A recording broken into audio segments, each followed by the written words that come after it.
Good afternoon, everyone. Welcome to another Looped In with Maritza. My name is Maritza Gertie, National Parents Union Deputy Director of Parent Power and Outreach. I hope that all of you are so far having a very enjoyable beginning of your week.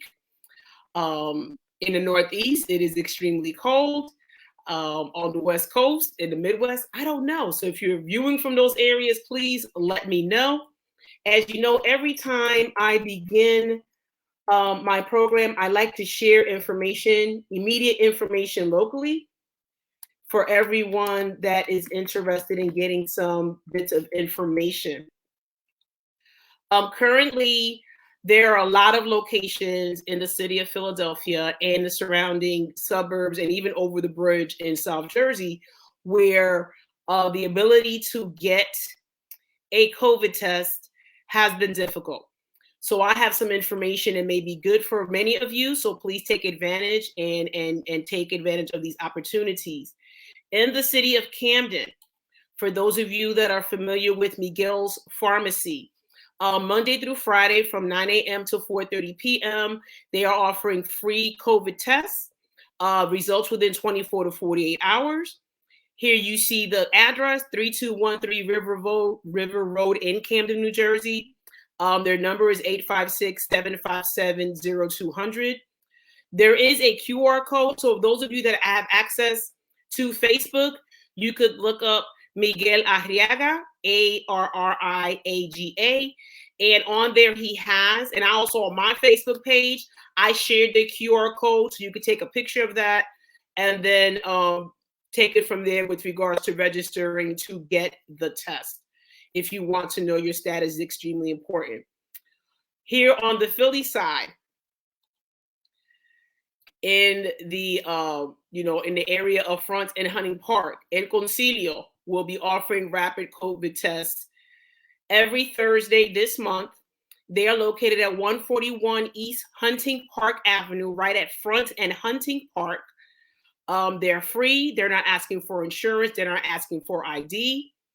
It is from 9 a.m. I'm sorry, I didn't add the time there. The times for the free test will be from 9 a.m.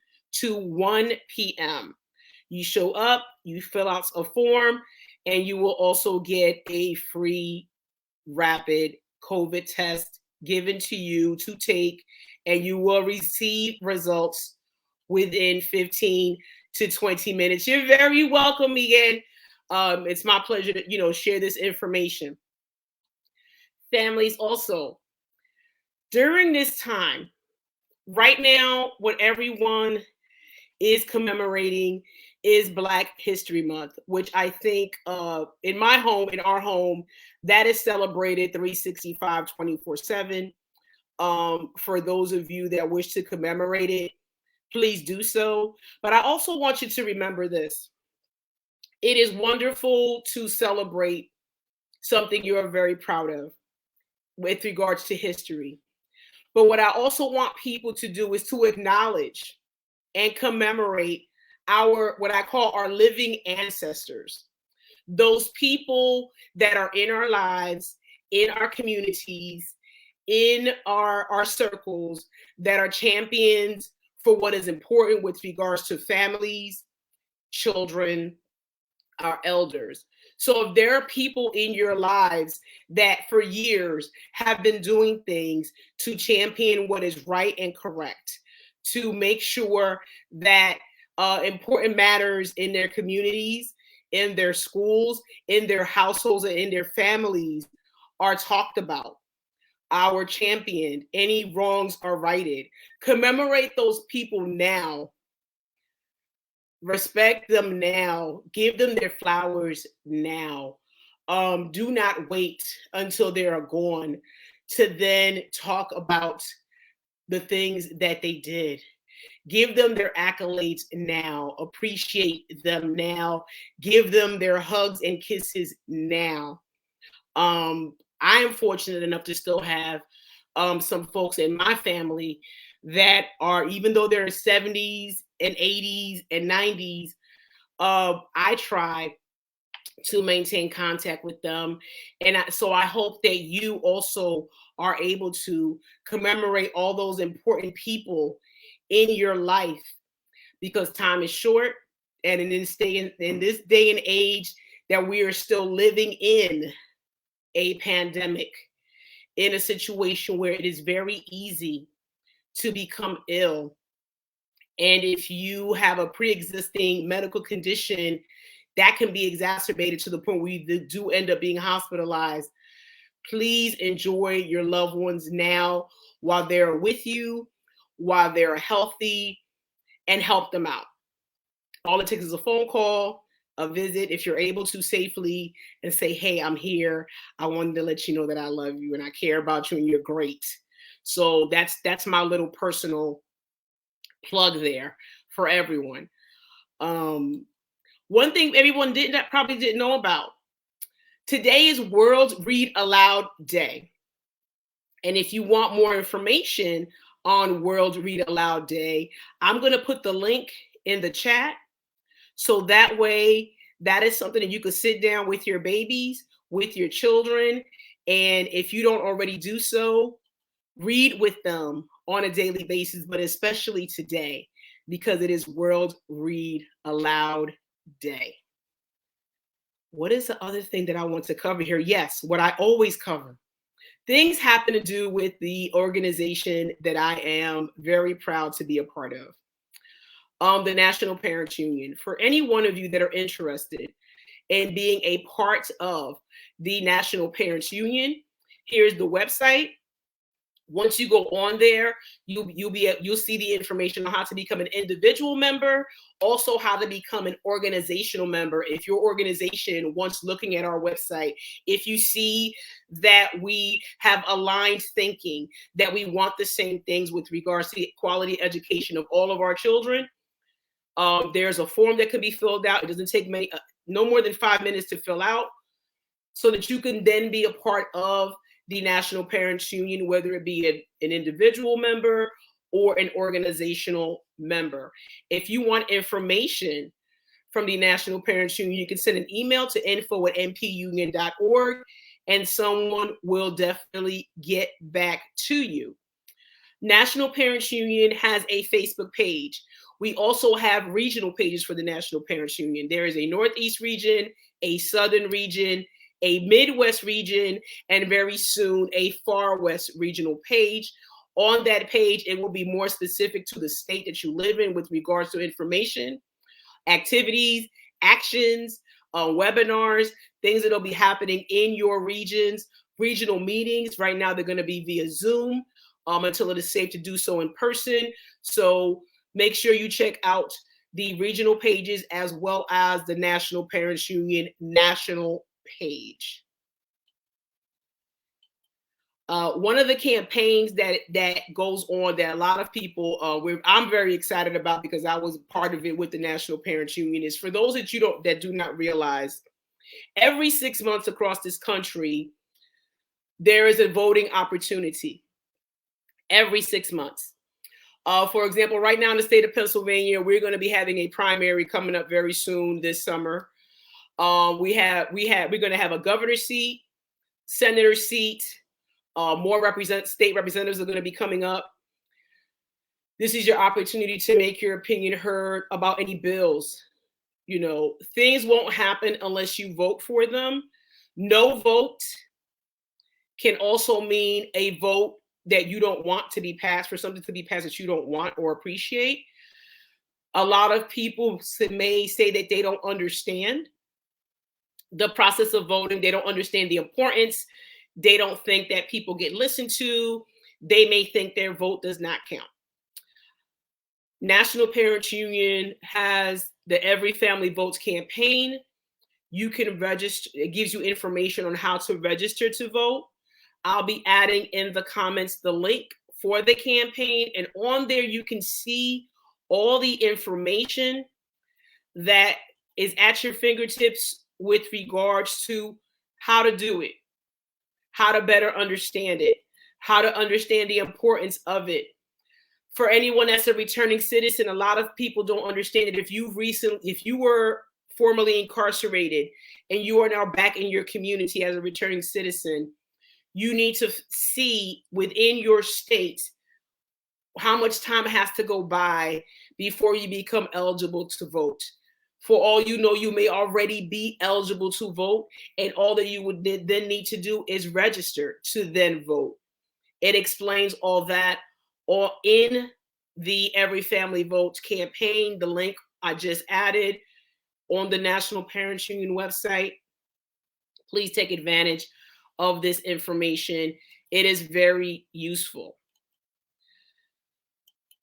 National Parents Union recently sent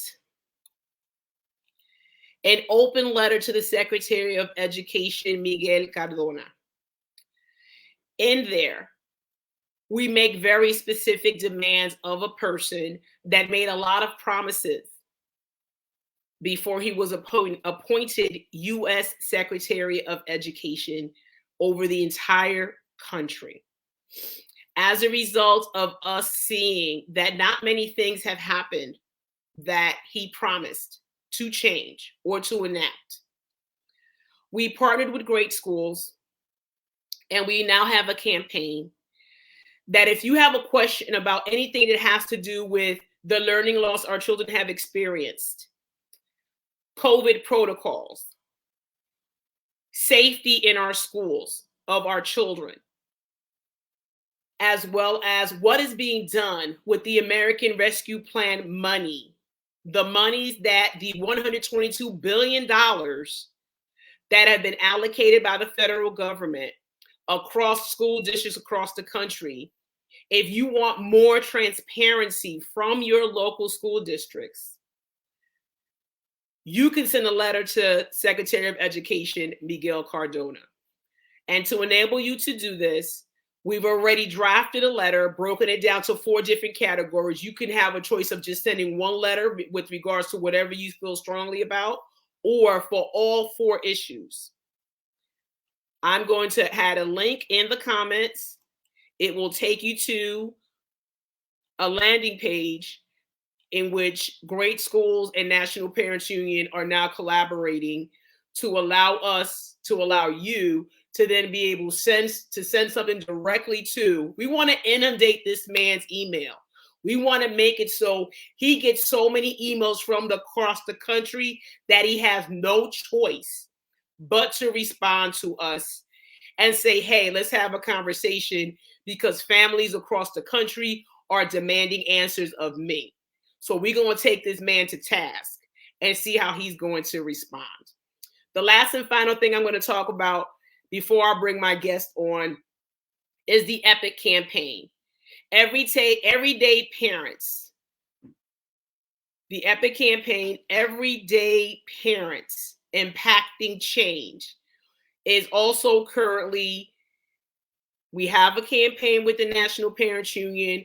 We break down for you. We've already broken down for you a step-by-step checklist, a step-by-step list of questions that you as an adult can ask of your school district, of your child's school, when it comes to what is happening with the ESSER funds. You have a right to know. You have a right to get an explanation. We need to know what is happening with the monies that have been allocated, as I said, from the American Rescue Plan. And if you don't know how to, derive a question, it's already been done for you. You click onto the website so you can learn more information. If you want to be a part of the campaign, if you want to help support the campaign with regards to printing out the information, sharing it amongst your fellow parents, you'd be surprised at how easily it is for you to affect change in your school communities by already having the information. You don't have to do the work of drafting and writing and wondering what kinds of questions should I ask of my school district when it comes to where this money is going. And is it being spent properly instead of refurbishing a weight room at a high school or getting more AstroTurf for a football field, as opposed to making sure that our children get the technology that they need, get the teachers and resources that they need within the school, get the proper therapists and counselors in our schools to help all children after still experiencing trauma as a result of being home for over a year and a half, as well as any other things that you know your school needs. And for families that don't know, Title I funding meetings are going to be happening this month. So if anything, show up for those Title I meetings so that you can make sure you express to your school principals and your school administrations where you feel the Title I funds should be allocated for your child's school in your school community. So without further ado, I'm going to bring up my guest and we're going to have a nice little chat. Hello. Hey, how you doing? Thanks for having me on. Thank you for agreeing to be on here very much. Please introduce yourself, sir, so people can know who you are. Okay. How you doing, everybody? My name is Kevin Overton. Screenwriter, director, all-around film guy, author. You know, I got a lot of things going on. You're a dad. You're a husband. What else? Let's throw another title in there. All-around cool guy. You know, we can put that one in there too. Yes. Uncle, you're a pet owner. Brother. Yes. I'm a spoiled pit bull. Yeah. You know, I got a few titles. Yes, you do. So when I have this program, I like bringing different types of energy, different types of careers. So let's talk about what inspired you to begin writing stories. You know what? It's funny. It was just something that I always kind of did. You know, I remember in elementary school, I got the bug to write. You know, I was taught how to write a story, and this is something I always liked to do. And I never thought that it could really go anywhere. You know, it didn't seem accessible to really do anything with. It was just a hobby that I did. And over the years, I didn't do much of it. You know, I just kind of always thought of stories in my head and write them down or whatever.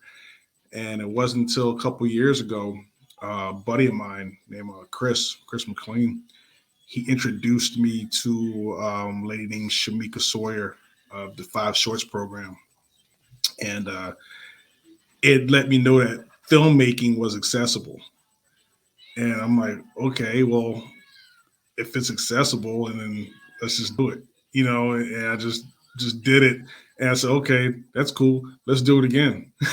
You know, I said, why not? Let's do a music video. I know somebody. Let's do that. And you know, let's write a book. Let's do that. You know, it just kept snowballing. And now things are like super accessible. It just kind of, all the walls kind of just came down. Says, go get it. You know, that's it. It's that simple. So when was the first of your many short stories? When did that first one become something that was put on film? The first story I shot, the first screenplay I shot was called Dark. And that was shot back in 2020.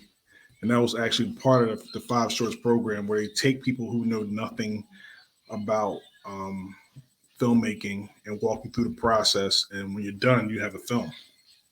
And so I actually wrote Dark in a day. Like, wow. I was just sitting down, and I got inspired to hit, and I just started writing, man. And once it's all said and done, I put it on film. I was like, okay, it's cool. You know, everyone else tell me, yo, this is really good. I'm like, all right, you know, okay. You're being modest. Yeah. I didn't have too much to compare it to, you know. So I didn't really realize that I had something kind of special until I started putting it in competition, which I wasn't going to do to begin with. I was going to put on YouTube and be done with it, and, you know, that's it. But I started putting it in competitions all over the world, and it started winning. It I started getting, saw. yeah, yeah, I'm it started seeing. I'm getting, like, okay. Oh my God! Something in London, something in yeah, France, something in Italy. yeah. Was Uh, there something in Australia too, or no, New India, Zealand? India, India. Okay. Okay. India, and then all over the states, like it's concerts in Vegas, L.A., New York, um, some local ones. Yeah, so I just kept putting it in, and it kept winning. So I figured, okay, maybe there's something that maybe I got a little something here. And by the time I did that, I had already started doing other projects too. Because this film bug, man, once it bites you, forget it. If you fall in love, it's you either 0 or 100% in with this. And it's a slippery slope because it's going to cost you some money. You're going to spend some money, but once you start, man, and it's constant for me, all day, every day. I'm thinking of dialogue for different stories. I'm scribbling down notes or putting them in my phone. I mean, I wake up 3 o'clock in the morning, my wife's looking at me. I'm in my phone putting notes in there. You know what I mean? I blurt out random dialogue. Oh yeah, sounds good. Go write it down. I'm pretty sure it's pretty annoying for people around me, but that's just how my mind works. And it's been a great ride. I'm really enjoying the ride so far right now. Have you had? And I'm going to ask this because we. I mean, I'm older than you. You younger than me. You in your 30s, right? I just turned 40. Oh, so haha. So there are a lot of already established black and brown filmmakers, directors, screenwriters, and I'm like I know some now. I can say I know somebody personally that Right. going through that. What kinds of, if any, obstacles have you come across? Have you had any blocks Yeah. to your Oh yeah. creating what you want to create? Oh And yeah. I what, mean, what was it? What was it attributed to? To explain that to us. one thing is finding funding to do a project, man, is hard. Just because everybody, they say, okay, you need some money. They're like, you go to certain investors and other avenues. They're looking, yeah, whatever. So this got to come out your pocket, a lot of it. Two, finding good help. I can't do everything. I don't know how to do everything. I'm not that guy that's going to pick the actual camera up, actually run the camera. I mean, I can, but there's guys better than me that's been doing it. That's a skill within itself that takes years and years to develop. That's not me. I've had people who have told me to my face, your writing's not good enough. You're wasting your time. Mm. And I'm glad. I'm so happy I met those people, because that put a fire into my ass, something crazy, man. That just motivated me to really put my all into it, and it made me go study. It made me go study the greats. You know what I mean? Maybe go look at films by Sidney Poitier. Maybe go look at some Spike Lee films, some Belton Van Peebles films. It made me go watch the Mac 500 times. It just and it just, like I said, man, once you see these great works, you see the cinematography and you see where their mind was when they shot this, and you're like, wow, like you truly have, like I keep going back to Spike and John Singleton and those guys. They were just geniuses, like geniuses of some of the things they did, some of the shots they did. If you haven't tried that shot or haven't tried to shoot a film, you wouldn't even see things like that. But now I look at films totally different. Oh yeah. Now you're Yeah. coming from a more professional lens as opposed to just a fan Right. of the Right. writer, of the Right. director, of the actors that are in the films. Right. You're like, okay, I'm looking at it from the other side of the camera or the lens, and you're like, you Right. see this, you notice that. Oh, I Right. like that. Oh, I didn't like that. Right. So And it's like I'm looking like, oh, that took like 3 shots just to get that one shot to flow together. Like, you know what I mean? Like, oh, that's how they. Then you start thinking, I wonder how they did that. Then you start researching things and looking around. It's a hell of a ride. I'm telling you, it's a hell of a ride. how much have you had? I mean, you mentioned your beautiful wife. Mm-hmm. How much of a balancing act is it when you're in the middle of production, and then you have to deal with your dad, like your Yeah, husband, yeah. and then how much of a balancing act has it been? It's it's tough at times. I'm not gonna sit here and lie to you because my wife loves her attention. My daughter loves her attention, and there's only one of me, and each one of those projects is a baby, like an infant that needs its attention. There's there's no substitute for putting the work in with these. You can any screenwriter will tell you they'll write something and that that script will get changed like 15 times. Like I mean, it was just you just keep changing and modifying it and tweaking it to get it where you want it to get. Because you don't me personally, I gotta put out a dope project. Like my main focus is this thing's gotta be hot to the best of my ability. Each project I want to get better. And my wife knows that. And she supports me, she support, but she's still a wife and she still wants her time when she wants her time, and a lot of times I got to go out of town for film festivals where some of them will be a screening, and like I had to go to Atlanta last summer. It was like within a week's notice, like a couple days. I'm like, I gotta be in Atlanta Friday. And she looked at me kind of strange, but then she's like, go ahead, do what you gotta do. So believe me, she's on board with it. Oh, yeah. It's not all peaches and cream all the time. She ain't always happy about it, but she supports it. That's all I can ask. Yeah, having a supportive partner in any career, I can say is the best, because I wouldn't be able to I would not have been able to do half of the things that I've wanted to do in any role that I've had if I didn't have the support of my husband and saying, Right. don't worry about it. I have the house, I have the children. You go Right. do what you have to do. You go to whatever meeting, rally, Right. attend any conference, seminar, wherever you have to go. I got you. Right. And Yeah. and it's great knowing that you had, yeah, like you said, it sometimes it can get a little tense, but Yeah. when everything comes to fruition is great. Right. And I'm Yeah. quite sure when you were done with whatever projects you had to do, and Right. she's like, "Oh my gosh!" Yeah, she's my biggest critic, man, which I love. Like, and my wife's tough, man.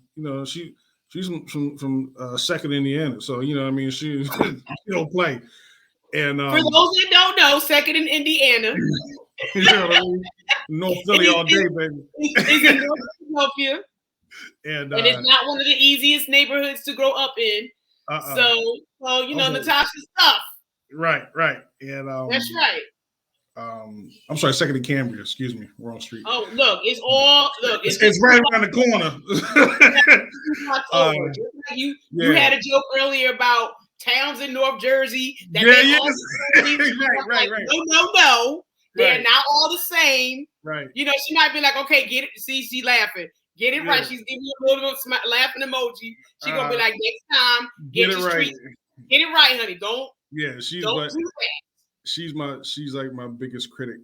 As soon as a project done, I'll have it in the rough stages. So I'm in my office and I call her, Natasha, look at it. You know what I mean? And she'll watch. She goes, okay, I like that, but you dropped the ball right there. I just don't see what, you know what I mean? And she'll be straight with me. She'll tell me, which is a gift and a curse.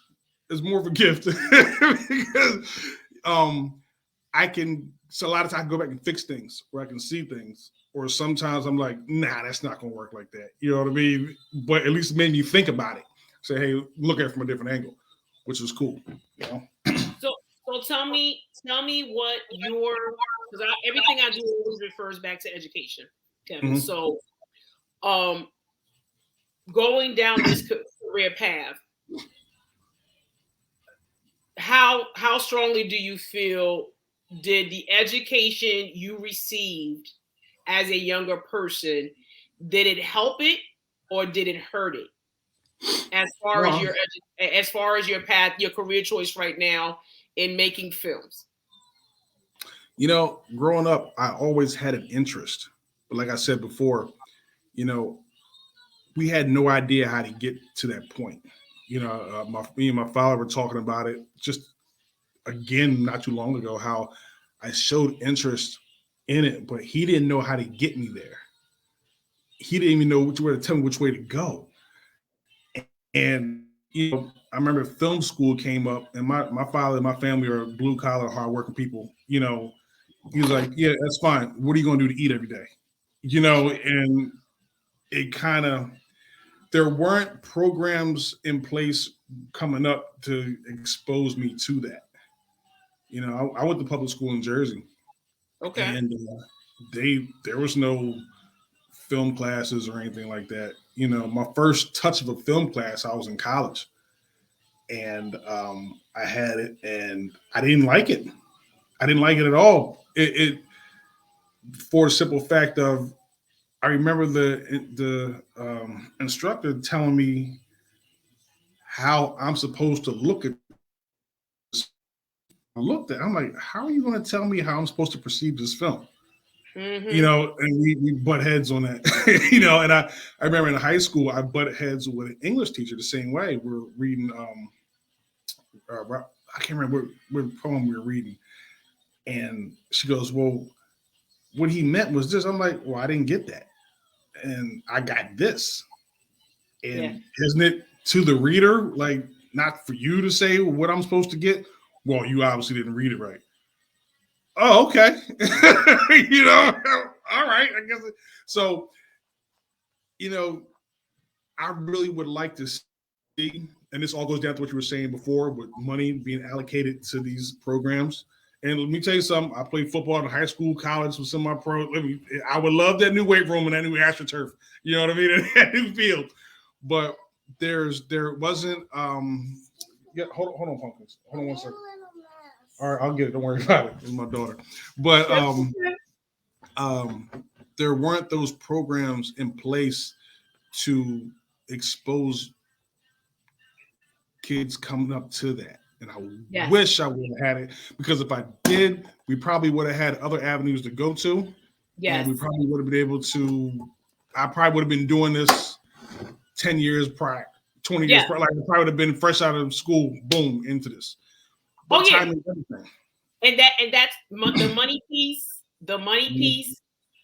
And I've said this before in previous shows, making sure that the arts and music, because screenwriting and directing and cinematography, they're part of the arts. They're they're young people now that's their interest. Yes. And if they actually maintain the funding in schools for the arts, just like you said, we would have many more opportunities for young people to get into these fields. My daughter attends the High School of Performing Arts here in Philly. She goes to Kappa, and it's nothing but a building full of aspiring artists, which I think is a beautiful thing. Right. And schools like that need to be maintained, need to be encouraged, but also schools that may not have that, where it's an entire school of all these programs, even if it's a music program, a dance program, a acting club, a drama club, a film club, for those aspiring young people that want to go down that path. It's absolutely, music and arts should not be the first thing to go. Right. When it comes to a school's budget, it should be right up there, just as important as the academics. It makes well-rounded kids, and who knows how many minds didn't get released because these programs weren't there. It's and a lot of schools stifle creativity. Which I hate. It drives me insane it drove me insane coming up. They want you to just keep blinders on. I'm like, what are you talking about? And another thing, but now it's even more important, because now with technology, filmmaking so much more accessible. You can make a film with a freaking cell phone. Okay. Yeah. You can go get a DSLR camera and boom, there you go. You got it. And let's go shoot. So like I said, timing's everything. Maybe it was just my time now to get into it. You know, that's what it is. And oh my gosh, and it was funny because when my sister, because she, Marisol added her little 2 cents in the comment. What's she say? All she said is, "Yes, all of your wins." So hi Marisol. Marisol's watching. Yeah. And I had the opportunity to experience you make your magic. So you know. Right. Yeah, we put you in the Rich Man video. You know, yeah, what I mean? So, You're your grandson, and that was great. So as long as I can bring my grandson, I could go. Right. And it was, and you just, you told us just to do our thing, and it was fun. So for anyone that that wants to aspire to do that, what advice would you give to parents that have children that say, "Mom, Dad, this is something that I really want to do"? What advice? What would you say to those parents? Push them. Let them. They're going to figure out real soon if that's what they want to do. Okay, they're going to, because you got, it's like with anything else. You got people that think they want to do something till it's time to do it. And now every high school kid has a cell phone now. Every middle school kid has a cell phone. You can say, you got all the equipment you need right there. Go shoot something. That's and right. They truly want to do it, they're going to shoot it. And it could be horrible the first one. Who cares? They're going to go shoot it again, another one. They're going to learn from it. And then they're going to start, Google's your friend, bro. Jay, you said it best. You can learn so much. You pull in stuff, your information, and that's these kids, I've seen 15-year-old kids with a cell phone make some spectacular stuff. Yes. With their cell phone in their brain. So it's just to the point where if my daughter came to me and said, "Dad, I want to shoot films," then we're going to push it. Go shoot it. And the thing you got to tell them is, kids coming up, especially if they come from parents who know that reaching is tough, they stop you from dreaming a lot of times because they want to bring you down to reality to keep you from getting hurt.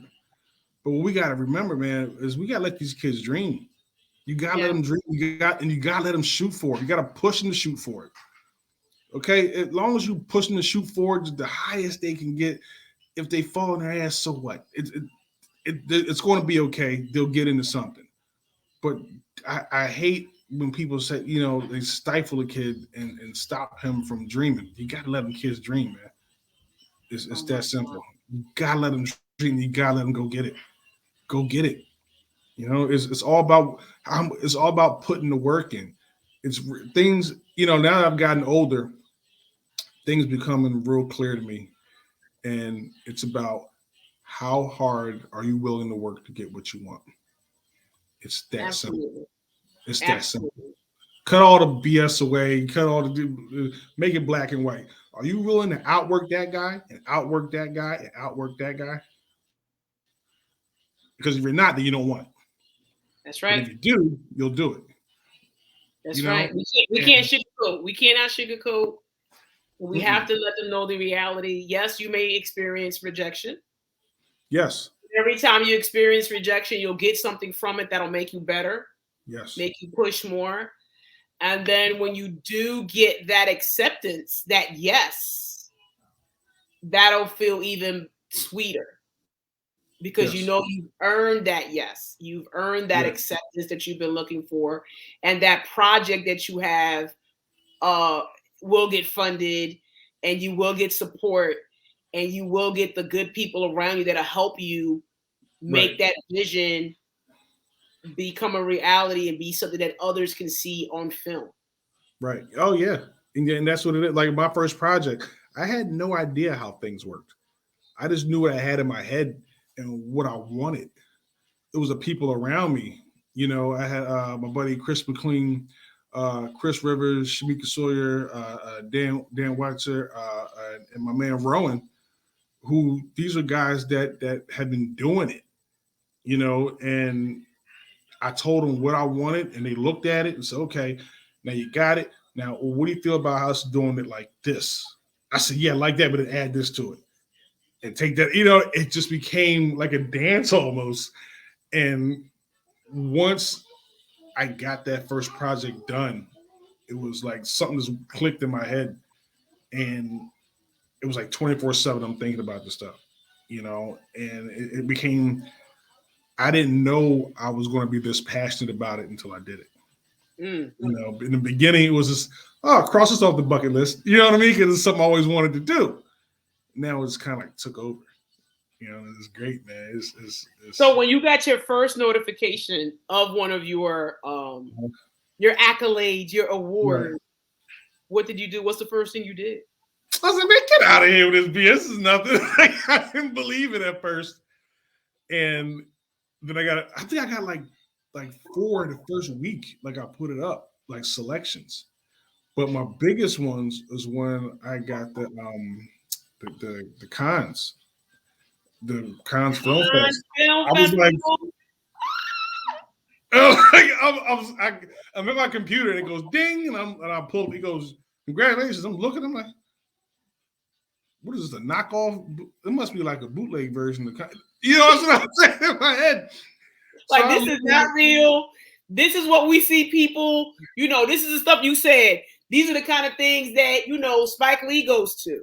Right, and I'm like, John Singleton goes to, and you're like, Overton, what? Right.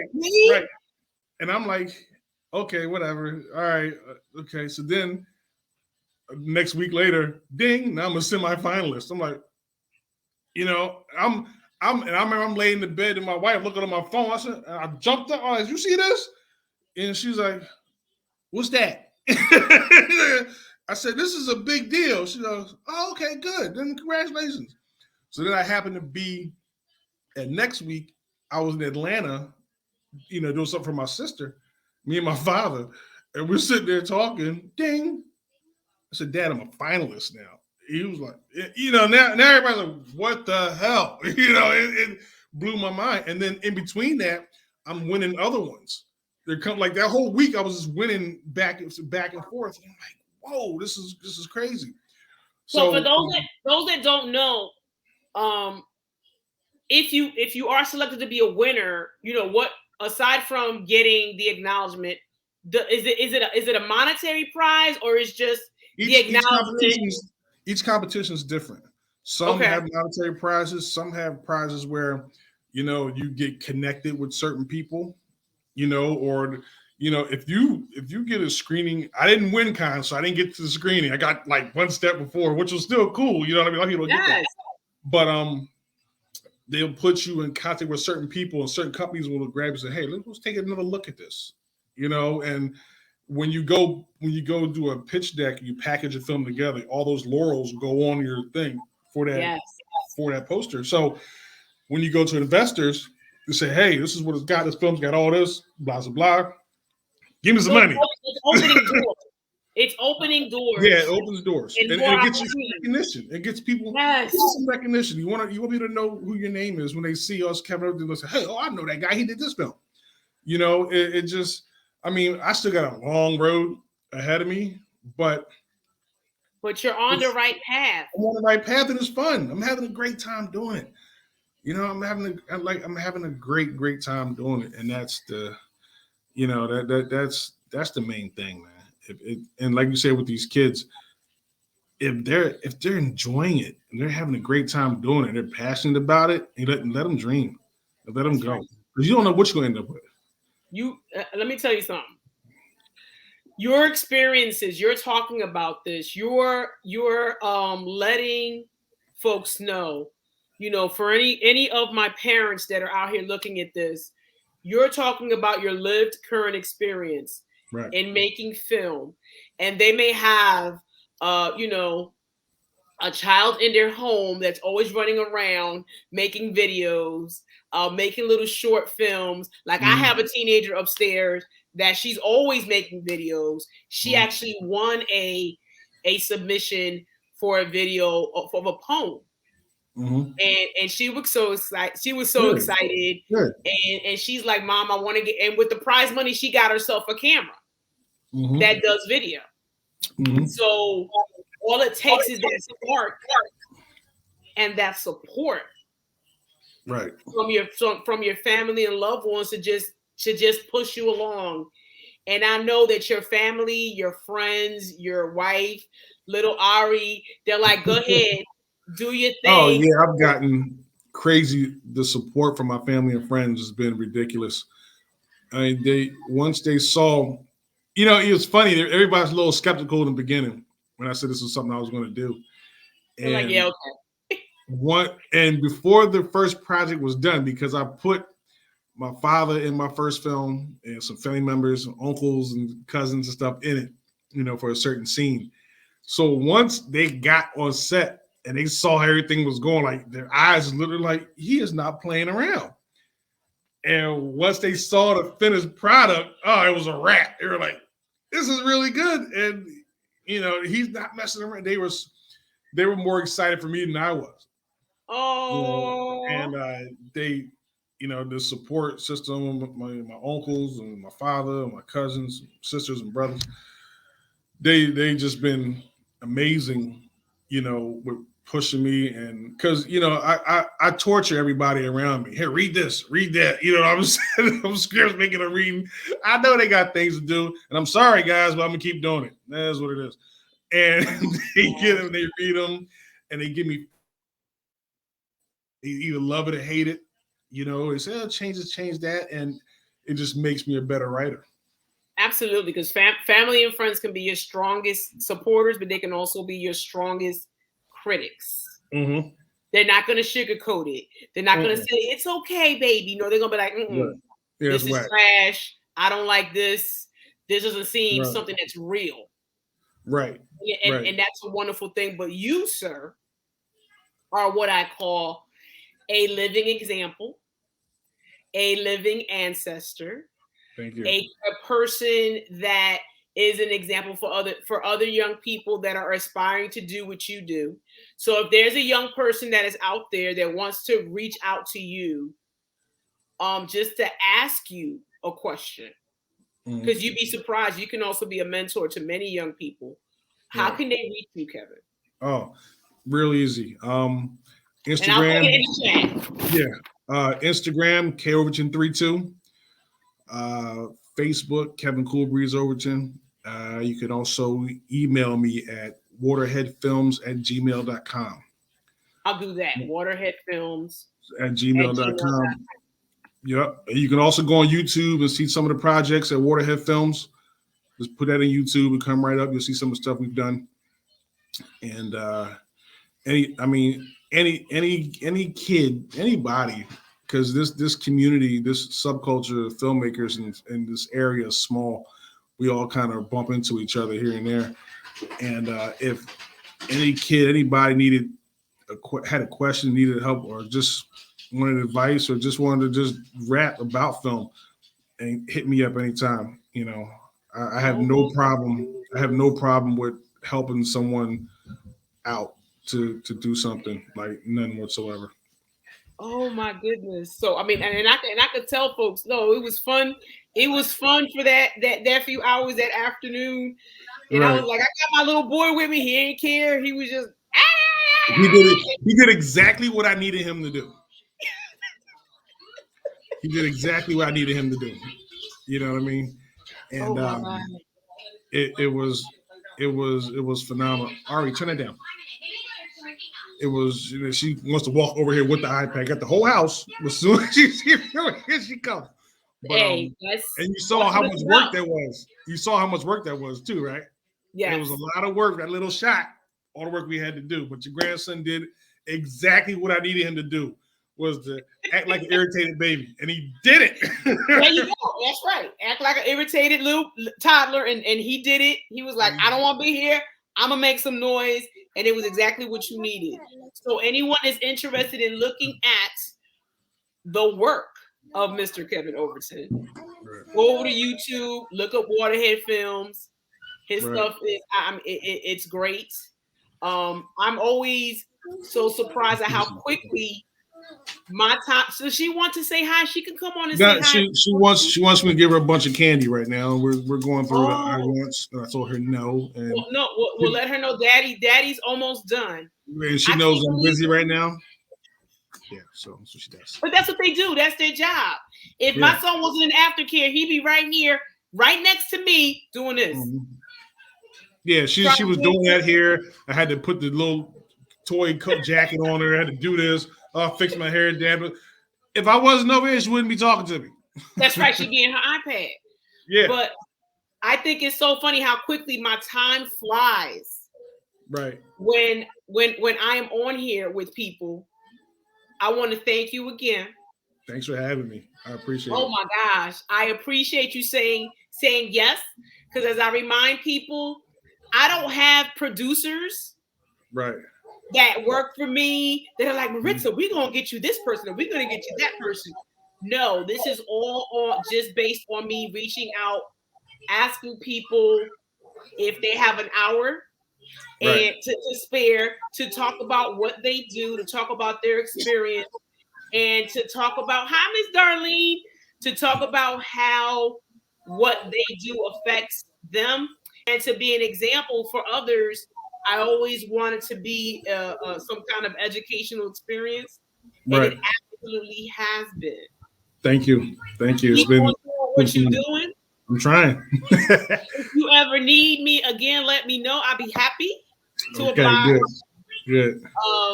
Folks know how to reach you, or they can send you an email, waterheadfilms@gmail.com. If they want to look at your work, they can go onto YouTube and look it up. Right. And I hope that you continue doing what you're doing and enjoy your beautiful family. And we got to get together soon. Look at Marisol. Hi, Marisol. You can tease Marisol later via text. I will. I will. But you stay safe. You keep your baby safe. You keep your beautiful wife safe. Thank you, Miss Sharon. I got folks from up top from North Jersey, which you say is all together. It's all the same thing. Stop saying hello. Yes, my Passaic folks. What's the exit 15 off the turnpike? That's 15? Yeah, it goes into I know where it's at. I know where you're at. All yes. Right? Yes. I know. Up top. They call it up top. I call it up top when I gotta go up top. Right. But I'm gonna end my show with some more reminders for folks, with information. Thank you again. We got to get together soon when it's safe. Everybody, as long as everybody's negative, we can have a dinner. We're gonna do it. I know you want that sancocho. Don't even say it. I've been waiting on it. Come on now. We're gonna do it soon. I'm gonna put you back in the virtual green room if you want to stay and hang out. If not, thank you so very much. Thanks for having me. You're welcome, hon. All right. Bye. Family, I hope you've enjoyed this episode of Looped In with Maritza. I always strive to bring you different people from different walks of life that have different career paths. So the fact that this is a career path, I really fully endorse quality education for all of our children. But that does not mean that all of our children, once they finish that 12th grade in high school, have to go the path of going to college.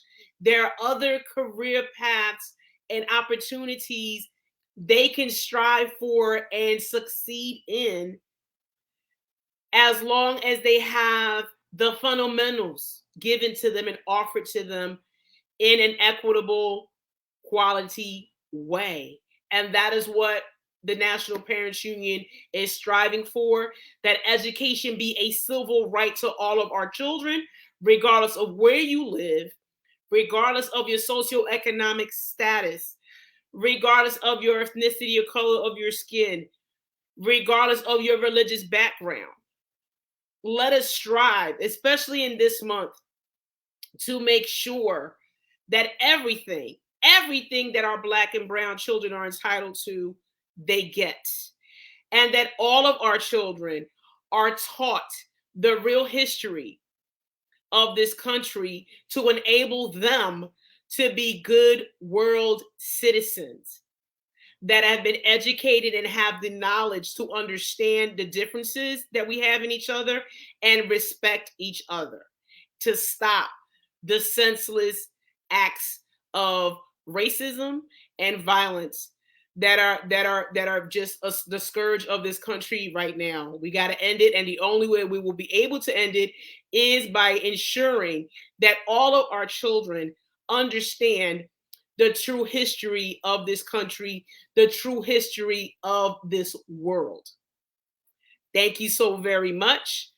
Anyone interested in information on the National Parents Union, once again, please go onto our website, www.nationalparentsunion.org. Go on there. There's information in English, Spanish, and I believe a few other languages. Go on there. If you need to reach me, there is my email, Maritza@npunion.org. I'll be happy to talk to you. Stay safe. Please wear your mask when needed to keep yourselves and your family members safe. Have a wonderful rest of your week. Thank you very much.